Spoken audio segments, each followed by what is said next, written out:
Okay, so it's a real pleasure for me to introduce Paul to this audience. I've known Paul for more than 40 years. When I first came to MIT, this was in 1969, and Paul had already been here. And I've known Paul really ever since.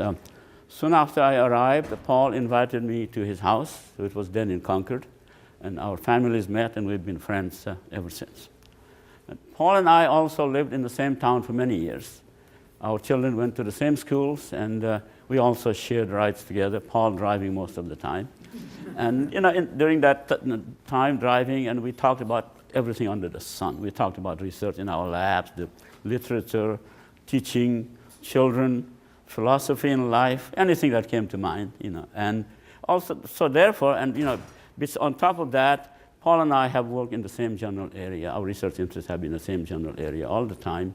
And also we've taught courses together. So I think I know Paul a little bit more than many of the students here, at least, certainly for sure, yeah. So, it's really been a wonderful, wonderful time all these years. And the other thing that I want to say is that although we work in the same general area, we have really, just not got in each other's way at any time. So that's been a remarkable thing that has happened. And the course that I taught with Paul, which is some of the students might be interested in knowing, is 777. It's a course that Paul and I taught for about 12, 13 years together.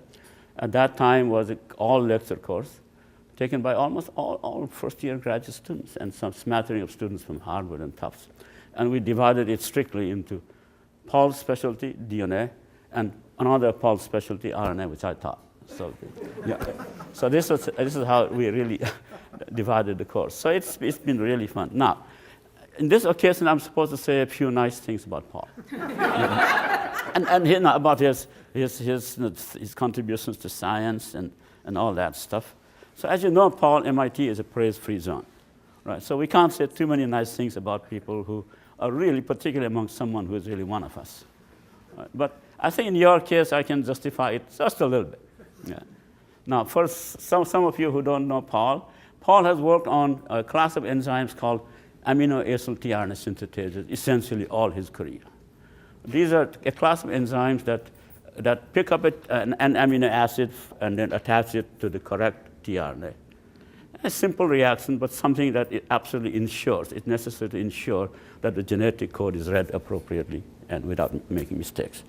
And Paul has made many, many contributions in this area. He's shown how the amino acyl tRNA synthetases recognize the correct tRNA. He's shown that these synthetases can occasionally make mistakes, and that he's shown how these enzymes then can correct that mistake that they have made. And he's also shown, his work has also shown at least told us much about how the synthetases, the tRNAs, and even the genetic code evolved. So that's a really tremendous, tremendous achievement. But more than that, I think what Paul has done is the breadth of his contributions have been truly amazing. I can't tell you much because of time here, lack of time, much specifically about what he's done, but I'll just give you a couple of examples. One of them is that Paul, in just pursuing this editing activity of synthetases, has shown that a small difference in editing activities of a synthetase, like even a twofold difference in the rate of editing activity, can have a major difference, make a major difference to the organism. It is the cause of some of the diseases. That's one important thing. Another thing that Paul has shown is that these synthetases, many of these synthetases, eukaryotic synthetases in particular, have appended onto them specific peptide motifs or protein domains that endow them with activities, functions that are not directly related to translation, but functions in cytokine signaling, angiogenesis, and things like that. So what that has done is really the synthetases, synthetases are of interest to some enzymologists. People who are interested generally in questions of tRNA, RNA-protein interactions. But what Paul's contribution has done is to really bring synthetases into the limelight, has shown that synthetases can do many, many other things than just do that. And has really contributed much more to not only to biochemistry, molecular biology, but to cell biology and medicine. And therefore now, it's respectable for people to work on synthetases. And all due to really Paul's contribution.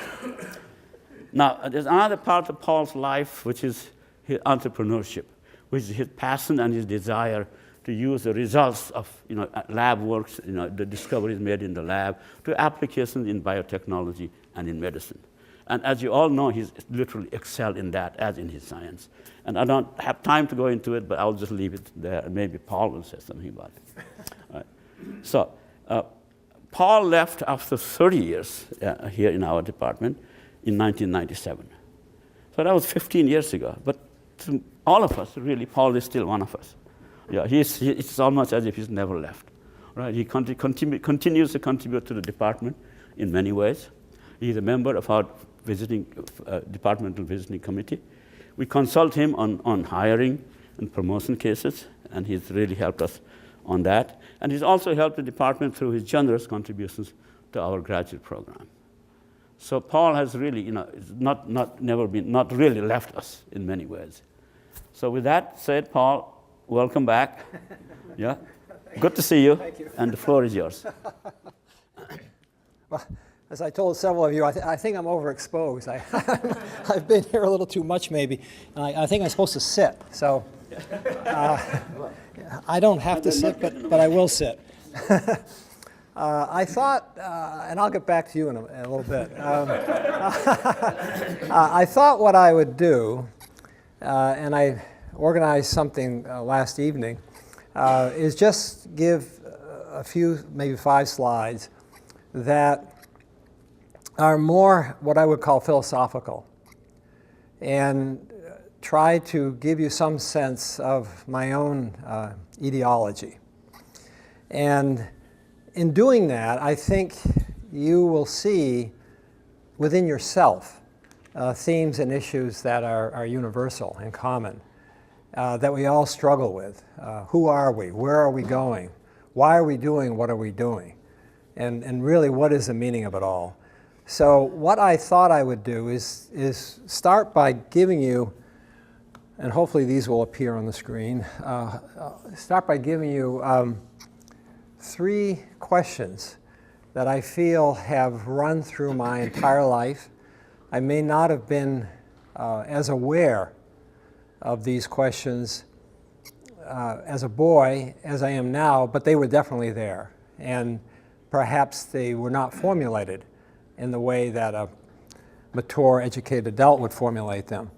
So I will start with these questions and then try to give you some understanding of why I am who I am in the same way I believe each one of you is constructed from your own history. So let's start with a question which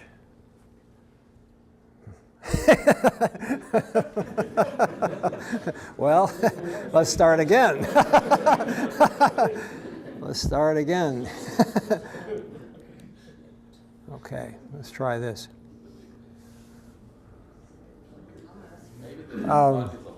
Maybe this was working before you folks came in, so we have to understand what's.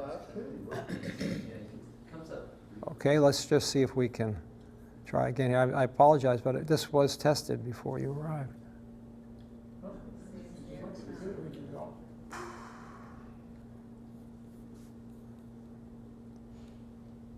Okay, let me try something else here. So somehow we lost our connection. I'm not sure. Is it on the screen? No, that's not on the screen. That's not on the screen. You see the slides when you flip it, but then they fade off into white. Oh, isn't that? Are you mirroring your home screen, or are you making another second screen? Maybe let's go to the. There it is.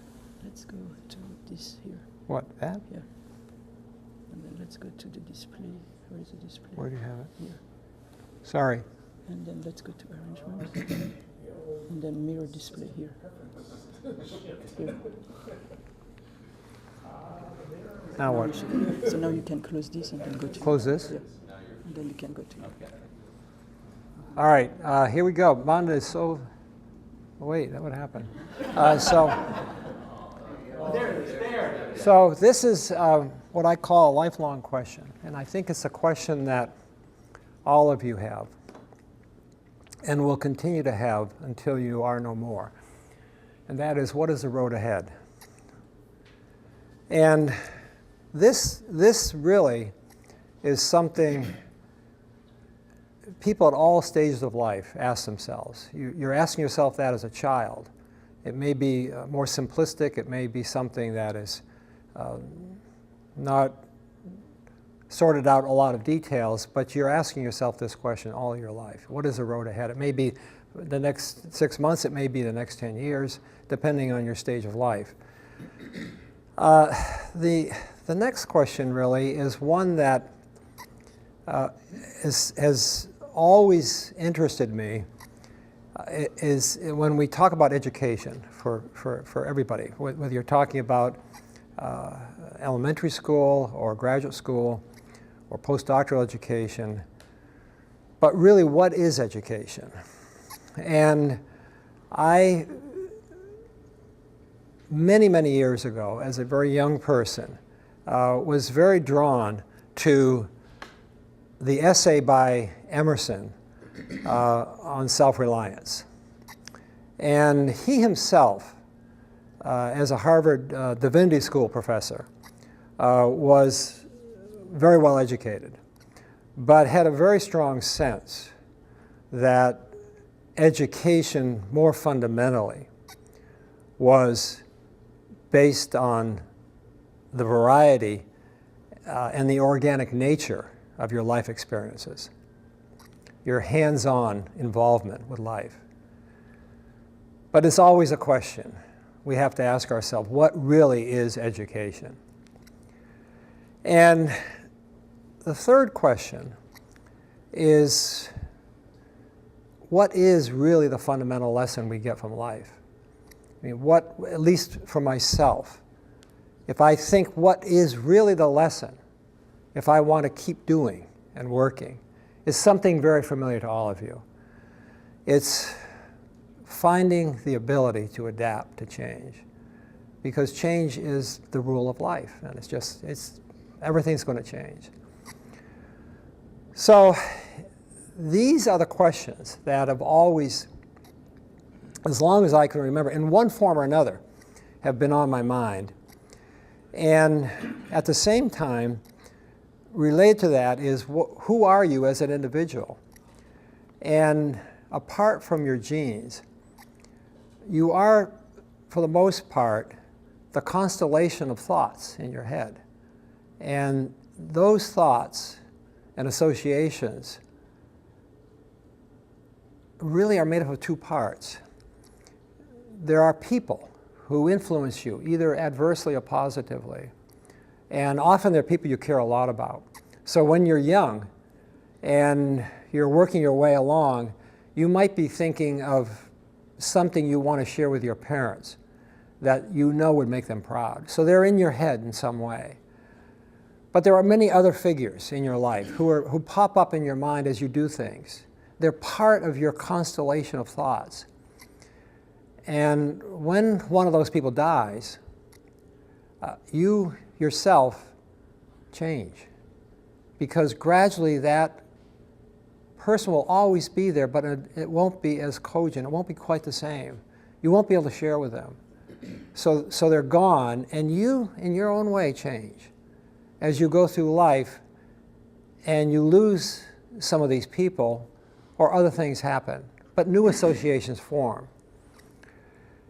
And the other part of it is that you are also what you have been, your life experiences. And these life experiences, especially starting out very young, as in my case as a boy, are part of that constellation. So I asked myself, before coming in this morning, what are really in my head the thoughts that pop up in terms of my past that unquestionably, because they pop up, must be influencing me. I don't have to try and figure out how they're influencing me, but they must be influencing me, because they're memories that they're always there, and they'll always be there. So let me start with that, and then let me come back to trying to answer the lifelong question of what is the road ahead. So let me talk about what I feel was the most important part of my education and what shapes my memories in the way they do for everyone in this room. As a very young boy, realizing how much baseball meant to me. So I recall I was probably about 9 or 10, and I grew up in an environment where there was a great deal of boys fighting, and there were criminal activities, and so there was at an early age quite an awareness of life, so to speak. But I recall being on my bicycle, and I wanted to play in a baseball game. And it was an organized game, loosely organized by some older boys, 9 players in each team, as you do in baseball. And I was on my bike riding towards the baseball field when a gang of boys of different ages, some older than me, but a bunch of them, came out with bats and rocks and started throwing rocks at me and saying, "We're going to clobber you." And the reason they were doing that, they actually were working for the opposing team. And what they wanted to do is win the pennant by forfeits. So if you couldn't field 9 players, you had to forfeit the game. And they had advanced very high. They had this method of work for them quite well. And I don't recall that I had great courage and was macho at all. I just remember, I've got to play. So I blasted my way through those clubs and rocks and took my lumps and made it to the park, and we fielded 9 players and we beat them. So it was a wonderful experience. That's in my head. It'll always be there until I'm no more. Well, another one was my introduction to the underworld. And this occurred as a newsboy. I grew up in Connecticut and outside New York City. We moved back and forth. So I recall, and I had, as a newsboy in both central Connecticut near Hartford, and then outside New York City separately. I had news routes in both places as we moved around. In New York, when we moved there, we lived in a little box of 700 square feet, and my dad was a German immigrant. He was one of 9 children, born in Eastern Germany, and he was the only survivor with a younger sister. 7 of them died of starvation due to the conditions in post-World War I Germany. So he came by himself to the United States without any family member here whatsoever. At 18, he got on a boat and came to the United States. But he had no education. So he had to find his way, and he worked most of his life in a clerical job. And at the same time, he read widely and taught himself piano and cello and played quite well and played in orchestras, actually. But he had no financial wherewithal. So we lived in a 700 square foot box, 4 of us, 1 bathroom. And I was obsessed with making money because I knew how strained the family was, and I always hoped that someday I'd be able to help the family. And we were okay, but it definitely was a lot of pressure. But I was also obsessed because I wanted to spend money, the things I wanted. So as a boy, starting at 11, I began delivering newspapers. And in New York, the way it worked was there were young men who organized the routes for the boys. And they were semi-gangsters. So when I went to pick up my papers, I had to enter the basement of a building. And in the basement, it was straight out of a Robert De Niro movie. You go downstairs, and there's a table. And there are these guys sitting around it playing cards. There's a single light coming out of the ceiling. and it's dark except for the single light. They got dark glasses on, they're smoking, and 4-letter words every other word. And I'm going to get my papers every day this way. You know? And I quickly discerned after a couple of months that they also were determined to cheat the boys out of their paper route money. So I couldn't make any money. And I was absolutely you know, upset. But you know, you're 11, 12 years old. There's not much you can do in that circumstance. So I talked to my dad, who was a man of short stature, but I said, look, I said, these guys are ripping me off, and when you meet them, you'll see they're hoodlums, but you know, can you help me here? And my dad did.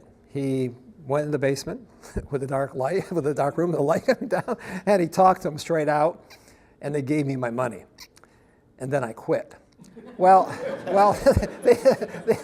I wanted to settle it and then quit. But it taught me a lot about my dad, and also taught me that when I became a parent, the importance of really helping your child, really standing up for them and being there no matter what the circumstance. Made a deep impression on me. Now, I had a major disappointment in baseball. Well, these are all the things that are in my mind. So I got to be a pretty good hitter, and I was not a power hitter. I joined the Little League and was a catcher. I liked being a catcher because I could tell a pitcher what to do, and and I could see everything going on. So if I go over to Fenway Park or I go to Yankee Stadium, and I went more to Yankee Stadium, I could buy a ticket in those days in the old Yankee Stadium almost anywhere, but I'd sneak my way in behind home plate waiting for a vacant seat. And of course, the person show up, I have to run and get out of the way and then go back. I always liked it back there behind home plate. Anyway, I had a very good coach in Little League. And he said, if you want a high batting average, keep your bat low. Don't try to be a hero. Just try to meet the ball. And if you keep it low, you can bring it around very fast, and you can at least get a lot of singles and doubles. Well, that's what I did, and I batted .400. I was very happy. So they elected me then to the All-Star team. And we went to the Connecticut State Finals. So we had a pretty good team. Well, I decided I want to be a power hitter. I wanted to be a big shot. So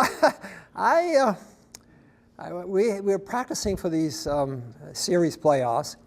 And my goodness, I changed my stance. I had a new coach now. And I was whacking the ball consistently over the fence during practice. Oh, I was so happy, you know. And I was in such a state of euphoria that I got back on my bicycle to go home. And of course, I'm like this, you know, just glowing with all these homers I had hit. And I'm riding through a wooded path, and I hit a root. I fly off my bike, come down, and split open my hand on a piece of glass. Totally ripped it open. Bleeding everywhere. And I'm in the woods because I was taking a shortcut through the woods.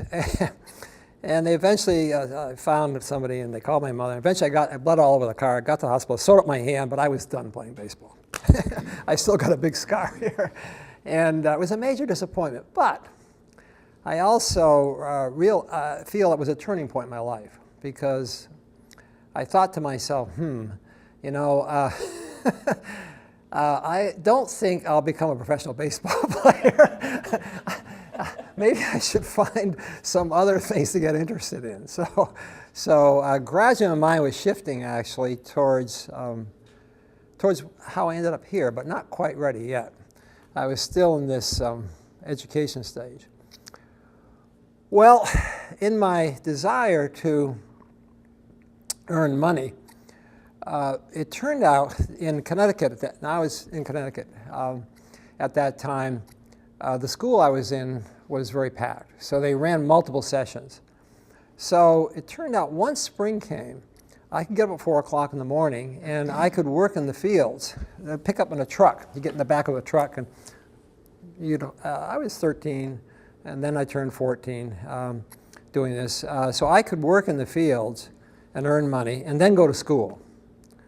So my days were very long, and but I wanted that money, and I always saved half and spent half. So I was building up cash, but I also was having a good time. And I continued to do that in the summers because in the Connecticut Valley at that time, they grew tobacco, shade-grown tobacco for White Owl cigar wrappers. And it was piecework. And once again, I encountered sort of the edge of the underworld because there were straw bosses there. And I opted, you could work by the hour, you could work on piecework. I decided on piecework. The problem was they insisted on keeping the records. And, and they were conveniently inaccurate in their favor. So it was a constant fight to make sure you got compensated. But on the other hand, it gave me an enormous sense of how many people struggle in life. And because many of these kids working with me really never got educated. I mean, they were manual laborers and were confined to that. And for me, it was an experience I did for June, July, and August, and it worked out. But I really wasn't going to be confined to that as I learned. But picking tobacco and working early mornings, getting picked up at 4 a.m., I didn't mind that particularly. And I do feel it's something I think a lot about today in terms of my own life and how much you have to pour yourself into it in order to move yourself ahead in this life. And here was an example of it. Now, this was an interesting story, the girl at the movies. This taught me another aspect of society. Now, if you go back to the first one, realizing how much baseball meant, these boys coming out with their rocks and clubs and everything, my mother was quite good at understanding all this and putting a perspective on it. She said to me, she said, "Paul, I realize it's a little brutal out there for you, but you have to understand many of these boys are in homes which really have no love and really have no sense of family. And you, in spite of your conflicts and the fights you get into, you have to understand them, and you have to have some compassion for them, and you must understand that." And there were neighborhoods that were pretty frightening. I mean, she didn't want me in there, but I occasionally get in there, and it was pretty scary. And I could see their homes didn't exist. They just didn't exist. But she emphasized to me, don't judge, don't judge. You know, you got to have compassion here. Well, the girl at the movies. So when I was 13, and I saw a very attractive young girl who was about the same age. We're both going through puberty, and I asked her out to a date. I had a very free childhood. I could do anything. I was out all night when I was 15, running around the streets of New York. I mean, I had a very free life, and it worked out. I don't know that I recommend it today, but anyway, the girl at the movies was a beautiful woman, I thought, and I liked her. And I said, "How about we go to the movies?" She said, "Sure." Well, we got to the movies, and she said, "Let's find the darkest place, the most private place in the movies." I thought, this is going to be an interesting movie. Well, I was astonished, actually, by that experience. I still think about it. I loved it. I loved it. She was 13 going on 21. And my goodness. Anyway, by the time we left the movies, I was totally in love. Well, anyway, but interestingly enough, I thought to myself, even at that age, how can this be? How can this 13-year-old be so educated in affairs of, men and women, boys and girls? So she lived in one of these neighborhoods. My mother did not want me in.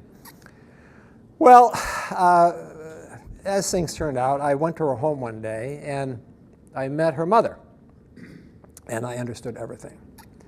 Her mother was a survivor in the only way she knew how to survive, and she taught her daughter what she knew.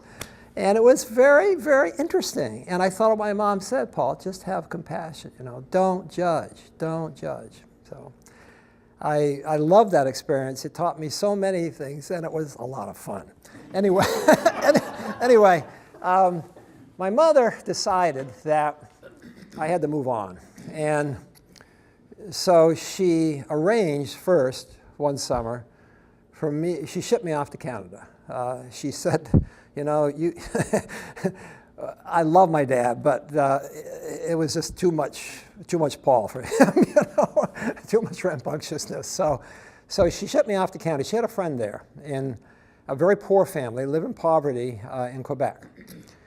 But they wanted a farm worker, and my mom took me to a train station in Connecticut and put me on a train around 8 or 9 o'clock at night. And she thought the train would go directly into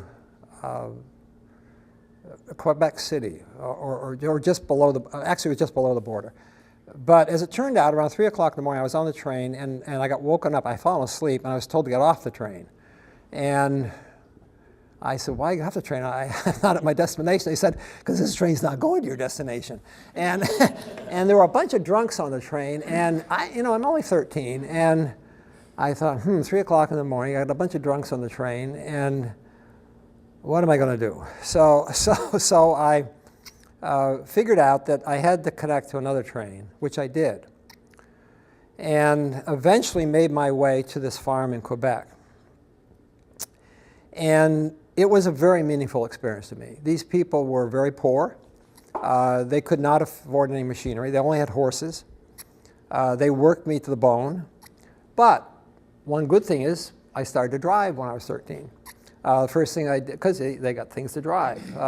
And I drove a car immediately into a ditch. I drove a truck into the play equipment he had assembled for his daughters and crashed that. But gradually I learned to drive. And I also had a lot of compassion for them. They worked like crazy. And they had nothing. And it gives you a lot of sense. And then the next summer, she shipped me off to Vermont to what she thought was a better farm situation. And on the surface it was, but the farmer, who was at that time only in his 30s, he had 4 daughters. Unfortunately, they were much too young to interest me. And he had suffered from a serious nervous breakdown because he's supporting the 4 daughters, his wife, his sister, whose husband is in the armed services and overseas, and his mother, all with this 500-acre farm. I was in charge of many things, including manure. And so he had 80 head of cattle, and half of them would come in at night, and they'd cream the barn, and they'd be milked, and my job was to cleanse the barn. So I had to clean the barn out, load all the manure on a manure spreader, hook up a tractor and spread it all over the fields. Now that I would start at night, but the spreading I would do in the morning, and that all had to be done before breakfast. So I had to get up at 4 a.m., and I had to get all this stuff and spread all of the field, do all this stuff before I could have breakfast at 7 o'clock. Wonderful people. They're still living. The farmer and I still talk on the phone. 25 years after I worked that summer on the farm, I had no contact with him. I was with my wife Cleo in Vermont. It's some cockamamie thing, I don't remember what it was. But on a whim, I went to the farm. I drove in the farmyard. This man comes out, he looks at me. He hadn't seen me for 25 years, hadn't talked to me, had nothing. He said, Paul Schimmel. I couldn't believe it. Tough people. You can't believe the inner character strength of these people, Well, I then got a job one summer as a bank teller. And I didn't like the job very much. But in those days, there were no computer technology. So people could take money out of the bank could cheat the bank and do things much more easily. Well, I shouldn't say much more easily. They're more sophisticated today. But anyway, I was a teller. I didn't particularly like the job, but it paid a decent wage. And one day a fellow came in and went to another window and made a deposit with a check. The next day he comes in and wants to withdraw the money, but he comes to my window, changes tellers. I had an uncomfortable feeling. I remember that very clearly. I thought, this is the same guy who was just here depositing yesterday. And the problem was all the ledgers were done by hand, and they're in these file cabinets. You've got to fish them out, and it's hard to figure out when a check clears. So I was maybe being silly, maybe not paying attention. I just cashed a check. Well, sure enough, it was a fraudulent check, and I got called on the carpet. But it made this very strong impression on me that if you have a doubt in your mind, you better stop. You better stop and just wait. But I was, processing customers. I was, I didn't listen to my instincts, and that was a very valuable lesson. Well, moving on, getting now further along in life, I was getting more money by now being a construction worker. And there was a construction site not too far from where I was, and I got hired as a laborer, and then they put me on a jackhammer. I was doing this. I come home at night like this.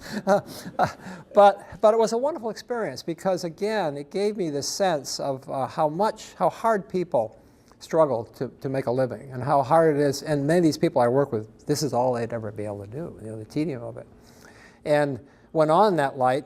I eventually got hired for 3 months to work in what I believe was probably the largest machine shop on the East Coast. This is Pratt & Whitney Aircraft, big contracts with the Air Force and Navy. And I worked from midnight till 7 a.m. drilling Navy fighter jets. But what was most memorable of that experience was the culture. The culture in the factory. Oh my goodness. Oh my goodness. The stuff that went on. So I was very ambitious to make money. And there was a lot of really tough people in there. But I had adapted pretty much to that. And I pretty much knew how to survive in an environment where there was a lot of, you could get whacked around. But also people worked very hard and really got in there and worked. But I remember a fellow there came up to me one night and said, Paul, how'd you like to work days as well? I said, I'd love to work days. I said, I'd like anything I can do to make more money. He said, well, I have a contract to paint the Coast Guard Academy in London. How'd you like to work days doing that? So I said, I'd love it. So we got out at 7, and then we drove to Coast Guard Academy, painted, it was white paint on all the trim around the brick. Well, the problem with it was I wasn't getting paid by this guy. So he worked in the factory like I did, drilling jet turbines, but he was a little short on paying me for my painting work. So I kept paying him. I said, I can't paint anymore. You're not paying me. He said, just wait, you'll get your money. So I said, this is not good. So I had a friend. And this guy was stiffing me. His name was Henry. So I had a friend named Joe, who was my age, and also in the fact he was big. He was a football player, big guy, I said, Joe, I got a problem with Henry. You got to help me. And he said, well, we can take care of that, Paul. So during the break, we had a couple of breaks during the night, about 3 a.m., we went up to Henry. And Joe's standing there, and he's like this. He said, Henry, I understand Paul has a problem. And he's rubbing his hands and looking at him menacingly. Henry immediately paid me. Well, then, lo and behold, a month or two passed, and I thought, I wonder what Henry's doing. I went looking for Henry. So I went over where he used to work. I said, where's Henry? And they said, oh, Henry. They said, Henry's sick. I knew what they meant. He got whacked. So I, I thought, boy, this is not the world I want to live on. This is not the world I want to live in. But what an experience. Anyway, on we go. Then I became a Teamster. Sorry? Well, I was. These were all during the summer. These were all June, July, August. Yep. So then I became a Teamster, and that was very high paying. I was paying dues to the union, and I was on the loading docks, and I kind of liked it because they let me bring my radio. I worked in this job from 4 p.m. to midnight, and I could listen to the Yankee games here in Boston. And this was the summer that Maris hit 61 homers, and Mantle hit 54 homers, and Skowron hit, I think, 42 homers. And there were 3, 4, and 5 in the lineup. And there was Maris, Mantle, and Skowron was a big guy. They called him the Moose. So it was dial M for murder.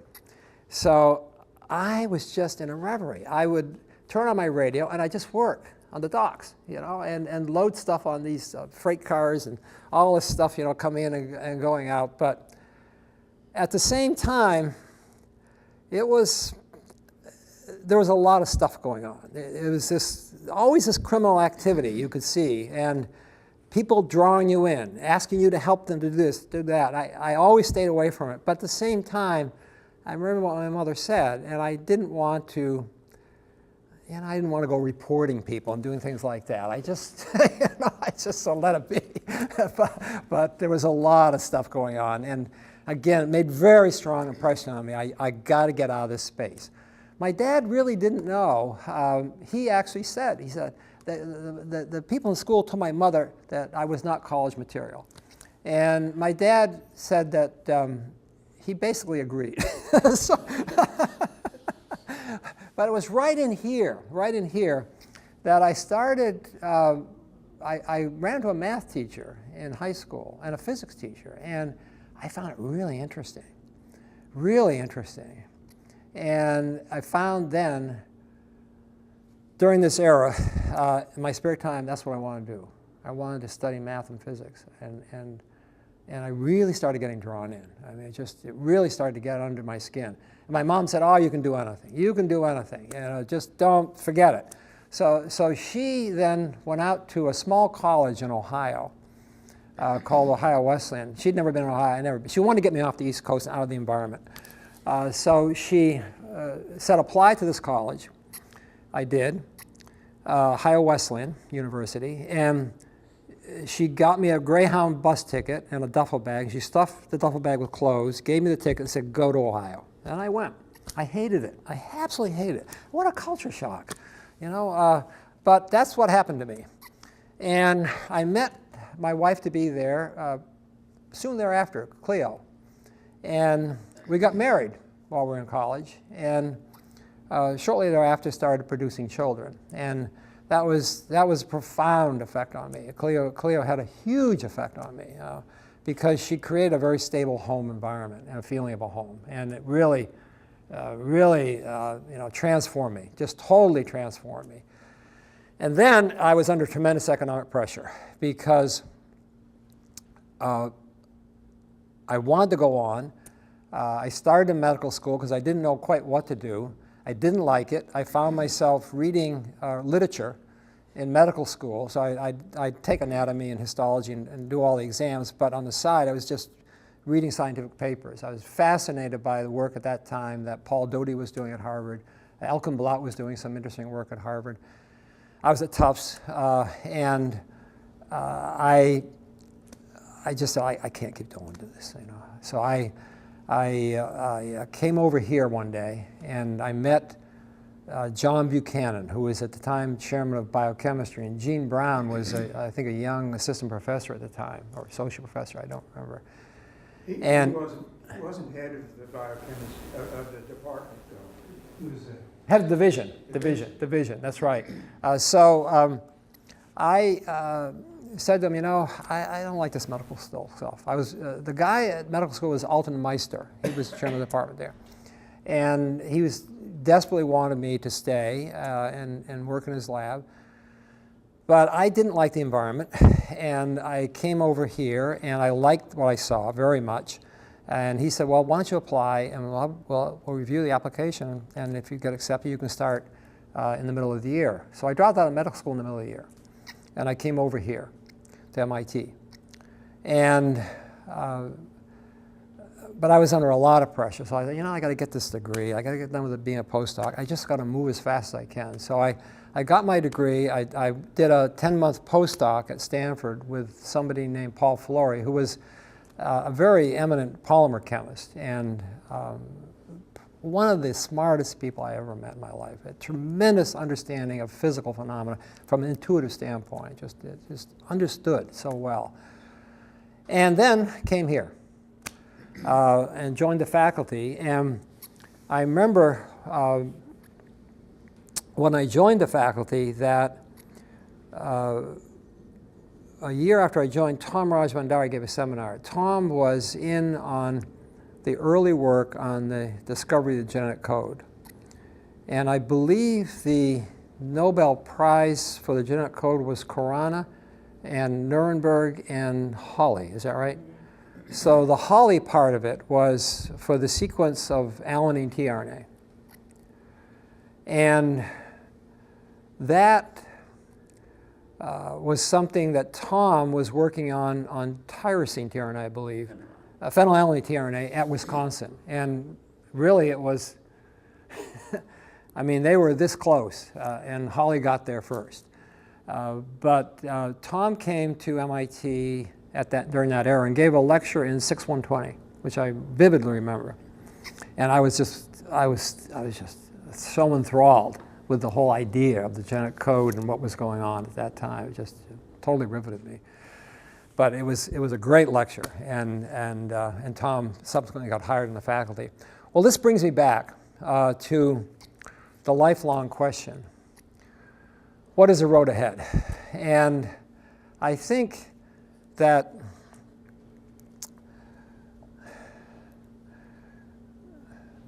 the answer to this question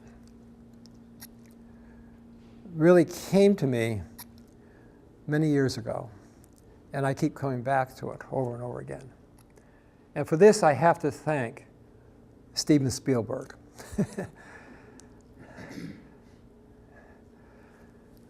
I think, now this is this is kind of the bottom line. And it can be applied broadly. When you're looking ahead in your life, you always have to go back and ask yourself, who are you? Who are you? And what are you? And be sure that you shape your future around that. So all these experiences I have that I've shared with you, and you all have your own stories, and they're probably even better stories than mine, but they're your stories and these are my stories. But this is me. This is me. This is who I am.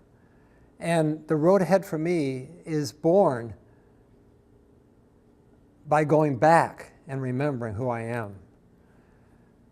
But it's broadly applicable to science as well. I remember many, many years ago, probably 20 years ago, I was talking to Ed Skolnick, who's now at the Broad, but he was then running research for Merck.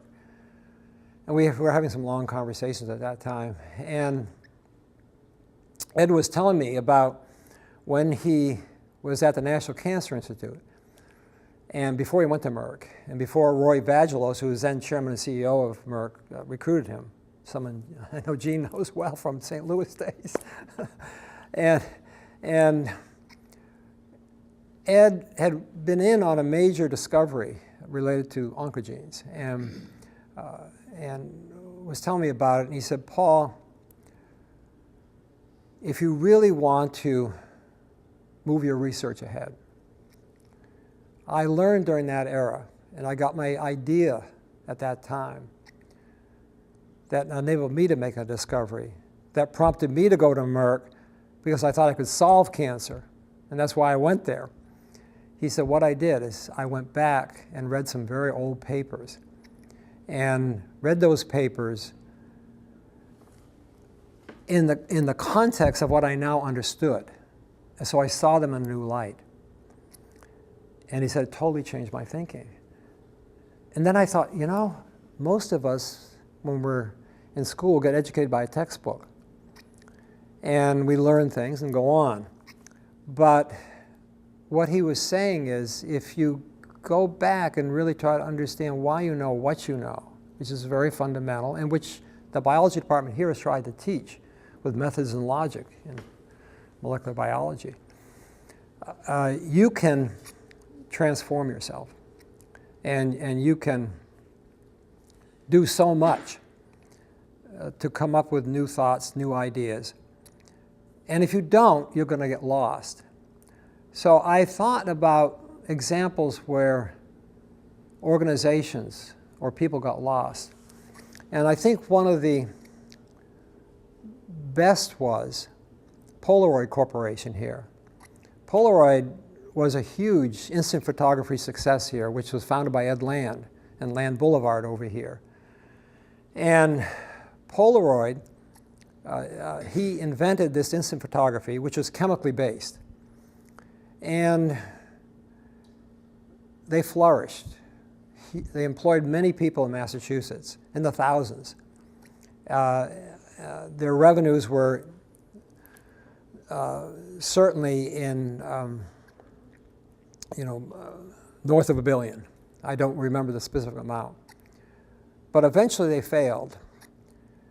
And they failed because Back to the Future is very much related to being able to adapt to change, the Darwinian adaptation.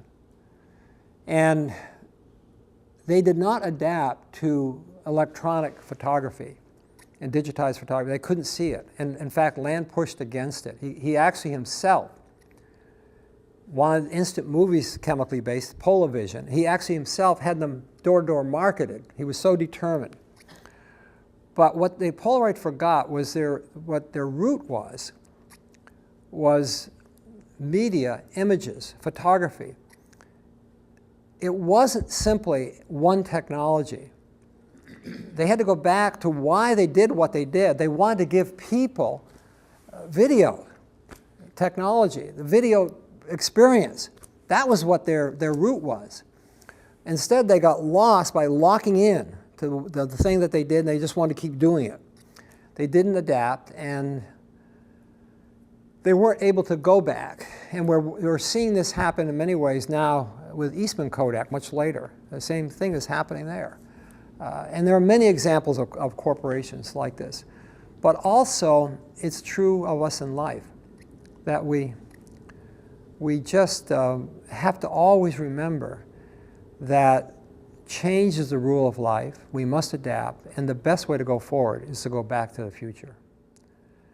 Well, I've rattled on way too long, way too long. I know it's supposed to be a conversation, and I did not prepare anything until I ran to Phil Sharp yesterday, and he said he had done one of these, and he had slides.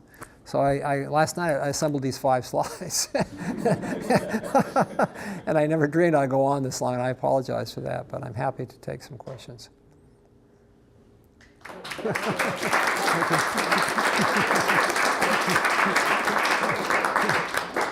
Yeah.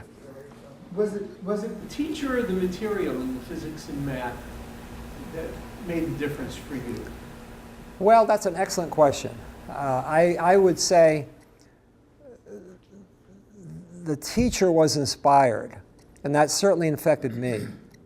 And were the teacher not inspired, maybe I wouldn't have been drawn as when I was drawn into it. I think it would have been inevitable at some point, but I do think the teacher had a huge influence. And I do remember teachers that prevented me from getting into certain things earlier than I would have because of their style. I just couldn't.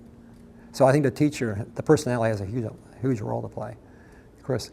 When I was in college, I got a hold of a copy of Cantor and Schimmel. That was a transformational experience. Oh. No, it was interesting. I was very interested in biophysics, Yeah. but there was no place other than that book Yeah. that actually brought it together as a kind of a coherent thank you. intellectual exercise. And I just was curious sort of how that came about. Well, it came about, I think, for 2 major reasons. I was teaching biophysical chemistry here, and I co-taught with Phil for a while, actually. And the publishers kept coming around saying, you ought to write your lecture notes up into a book. And it turned out Cantor was doing the same thing at Columbia. I had not met him. I did not know him. And they said, well, we have a guy at Columbia who also has notes, and why don't we combine the notes, you guys meet each other and write a book. And so I met him at a Gordon conference, and we're very different personalities, orthogonal personalities, and more so as the years has gone on. But it was interesting, and I did it because we needed something for the class, but also I thought this could be a very good way for me to learn more. But if you write a book, you're going to have to study a lot to do that. So we were in our early 30s, you know, but and I didn't take time off to do it, but it expanded like an accordion. I mean, we signed up for a 500-page book. It ended up being close to 1,500 pages, split into 3 volumes, because the reviews kept coming back to do more and more and more. And so I had to study more and more and more. But I enjoyed the experience very much. And I think what I learned from Charles, which was very good, is he had a certain artistic flair. And there were no computers at that time, so all the artwork, we have over 800 figures in those books, they're all hand-drawn. And Irvin Geist did about 30 of them for us, and he was a very talented illustrator. But the rest were done by somebody named Eric Heber in his studio in Manhattan. And Charles was very good. I mean, I'd go to Manhattan and sit down with the artists and so on, but I could see he had a real good eye for it, and I think he helped a lot. The other thing we had to do is we had to negotiate with the publisher, getting a second color. That was a huge negotiation. They just want to do black and white, but it made a difference just to have that one extra color. Yeah, Nancy. You haven't touched on some of your other expansive thoughts in terms of architecture. I would like to see how that all fit in. I've built many homes. And also the entrepreneurial part of it. Was that a road thought through, or just it just evolved? Well, architecture was something that I felt I could share with my wife, Cleo. It was a common interest, and she's a very good interior designer. And so I did get drawn into that in part from her, and then I found I loved architecture. So I did design quite a few homes and built them. But the beauty, I think, really came from her insights. But it was something we could share. I felt that was important to have that. The entrepreneurship, I think it was there from day one. Just the upbringing, the style, the way I came up. But also, I always want to be free. I always had that sense of freedom. I always felt that I'd like to be able to live my life as independently as possible, and to just be able to support myself any way I could. And I felt the entrepreneurial community is a fascinating community. I've met great people like John Clark here, and the quality of people I met in that community, certainly like in all communities is mixed, but I ended up with some wonderful, wonderful people who taught me far more than I taught them. But I think it was just something intrinsic that was just there, and a great desire to be independent. Yeah. I'm a little hesitant about asking this question. Yeah. Why did you leave MIT? Well, I think I love MIT, and MIT is deep in my heart, and in many ways, I didn't want to leave MIT, but I felt that I needed another life experience. And as I told the story back in September, Chuck Vest and Phil tried to persuade me not to leave, offered this leave of absence. But to repeat the story I said in September, I felt that I had to burn my bridges and not look back and get a new experience. And my wife, Cleo, wanted a new experience as well. She was chair of the MIT Women's League for many years, but she also wanted to do something new and different. So it was purely that. Richard Lerner had a great vision. He was building, I was one of 4 MIT professors that was recruited there. They're still all there. And it's been a great experience. It's not the same as here. You know, if I had to do things over again, I'd do them the same way. I wouldn't want to miss being here. But I think it was more just a desire to have another life experience. And that was about the only place I could find that would do that. I had opportunities at other institutions, but I thought this one would fit me pretty well. It's an entrepreneurial community, and there are some wonderful people there. It's a beach community, which is peppered with a lot of East Coast intellectuals. So you know, you know, I mean, you have to say what it is. It is a beach community, but it is peppered with a lot of East Coast individuals, and a lot of people from Harvard and MIT filter through there as well. So, but I do remember your interest in baseball Yeah. because we had a softball team here. That's right. I also remembered that, maybe I shouldn't tell this story, but I will, that David Baltimore also played with us. You may or may not remember that. But David was very upset because I think we had to chip in for the umpire, like 25 cents. So we all chip in except David. David said, I only chip in if I play. I never forgot that. Well, I thought, David, it's based on merit. Well, I'm not going to pay then. I do remember that you were pretty good at the bat. Yeah, no, I still remember that, and I can still shoot baskets, you know. I was over at John Clark's summer home in Vermont this summer, and I was amazed, John, you weren't around, so you can't vouchsafe it, but and after a while I got pretty consistent. My wife was standing out there counting the number of hits. But that, I don't have it on the chart here, but you all have had, I'm sure, times in your life that you were very excited. I mean, Bob Horwitz won a Nobel Prize. I'm sure he's very excited. Who wouldn't be? But, you know, just there are times you're just, you know, John Clark has one of his organizations really hit it out of the park. You know, he's very excited. But you also learn in life that it's all in the context of your age, your time, what you've done. So one of my most exciting moments, even beyond some of the wonderful things I've had as an entrepreneur academic, was basketball related. So I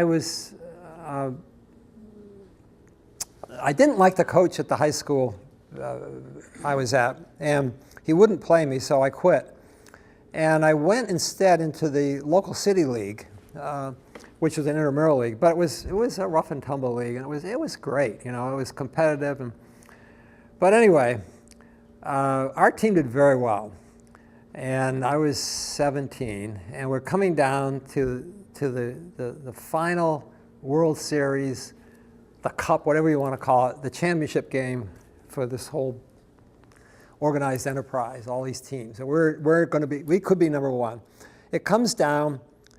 There's 20 seconds left in the game. We're down 1 point. And you know what's coming.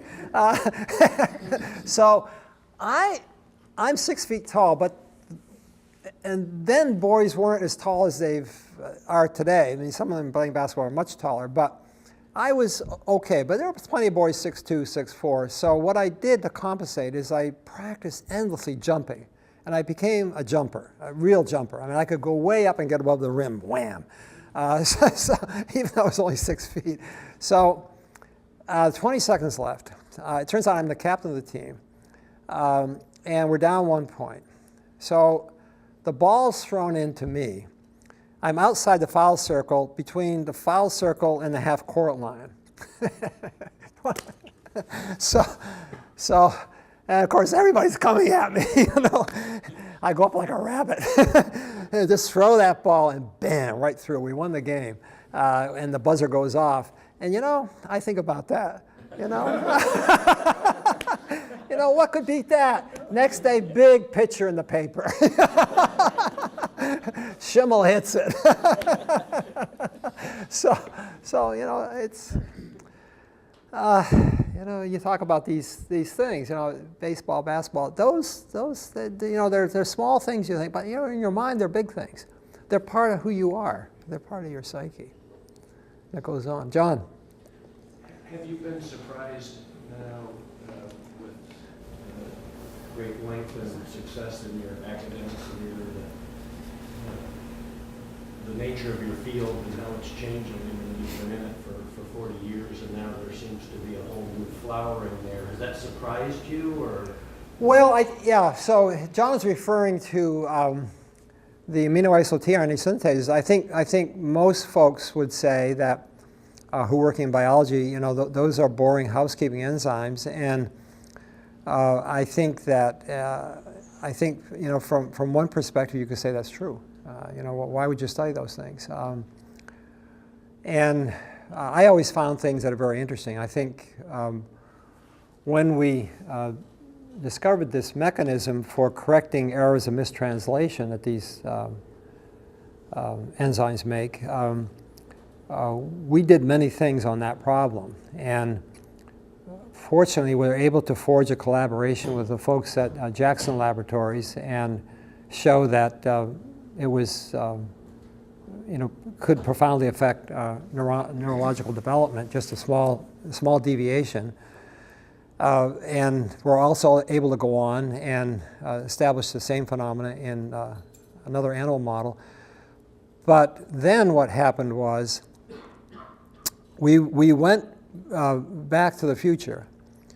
We began reading the old literature on tRNA synthase and looking at unexplained observations. And one of them was that they were one of the most abundant proteins in platelets, and platelets do little or no protein synthesis. And they're secreted from platelets. If you add arachidonic acid or a thrombin to platelets, they'll push out quite a bit of tyrosine tRNA synthase. Well, what's that for? Just an observation. And then tryptophan tRNA synthase is upregulated by gamma interferon. That had been known for years. I think Joan Stites communicated a paper for someone to the proceedings back in 1991 on that, and there was another paper about the same time. No one knew what that was about.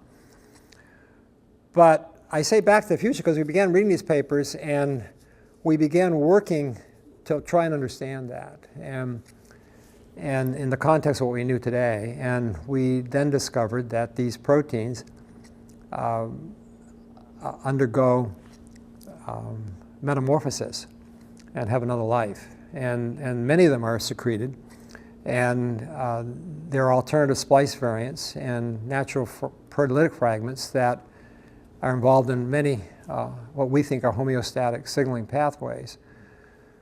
So to try and understand that, we covered the whole universe. We set up a laboratory in Asia where we could work very fast and capture the space. And I did that in Hong Kong for a particular reason. Bob knows the university. It's the University of Science and Technology in Hong Kong, over above Clearwater Bay.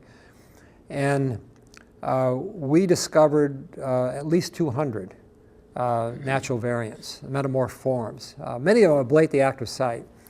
And we were able to validate the RNA, the transcripts, in two different ways. And then we were able to fish them off of translating ribosomes, so we knew they were translatable RNAs.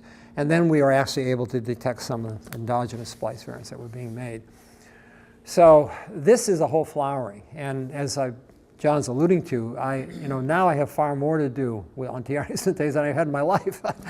I can't keep up with all we have to do. We've run many animal experiments. We just did a radiation study, whole body irradiation. We protected the bone marrow with one of these natural.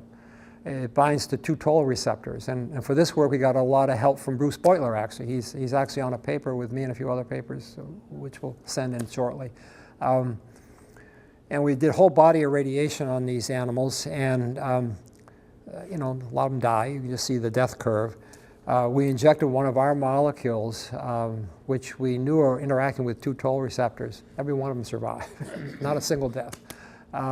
We got lots of things like that going on. So what you're referring to, John, is very exciting, and but it started by going back to the future. That's where it started.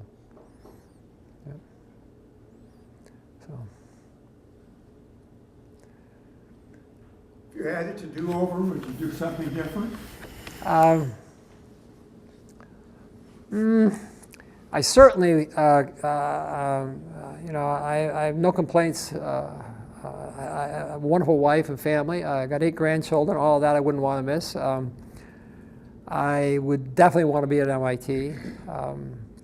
If I couldn't leave an institution for the time of my life, I would have stayed at MIT. I had to make a choice. This would be the place I'd be. If I had only be one place and never move, that's a no-brainer. Probably not that much, Gene. I think I can think of some investment decisions I made. I could have done better, but I haven't done bad. I should have gone short when I went long or something like that, Only things like that. And I don't think you can ever be compassionate enough. I mean, no matter how much you try to help people, you'd always have the feeling you wish you could do more. I think that's always there. But on the other hand, you don't want to get soppy. you don't want to become dysfunctional. So you have to move on with your life. So, but I think you always feel you could do more, to help out. So anyway. Okay, Thank so on that note, Paul. Thank you. Thank you.